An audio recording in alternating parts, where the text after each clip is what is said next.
did my schooling in the States. I have a center in Texas. It's a Montessori-based center. The center has been developing children from infancy till about 7 years for that period of time. I came to Calgary to pursue my doctorate. In that, we purchased a center in the Northwest, and we started to make a lot of tweaks and changes. Calgary is an interesting place because in Canada, early childhood education is the worst of 23 developed countries. Early childhood education isn't really big in Canada or Calgary in the sense of where it is in other parts of the world. So one of the things that I wanted to do is start to educate people in and around that, you look at daycare and preschool, they have these very strict definitions, but early childhood education starts at a much younger age.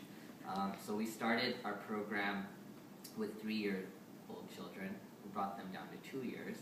Our new center will be at 18 months. And a lot of that brain development, I study more into brain development in the neurocognitive development sciences, and it shows that a lot of those connections are made before 3 years of age.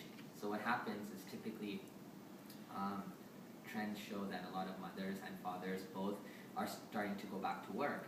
And what happens when they go back to work is they need to find a place of care, daycare or day home, what have you. And in these centers, not a lot of them are optimal for education or even for development. They're just kind of babysitting, and you drop your kids and that's about it.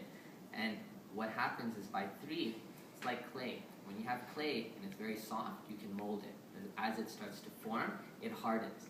So a lot of those children that go to centers that are not of high quality, they tend to have a lot of social and emotional issues, and that spans through their whole lifetime. So it doesn't build structure in the brain.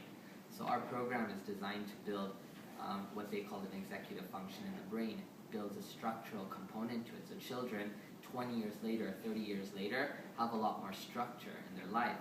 And what happens is, at infancy, unfortunately, mat leave's only a year. A lot of parents, especially if they're working in healthcare or near downtown or these areas, they have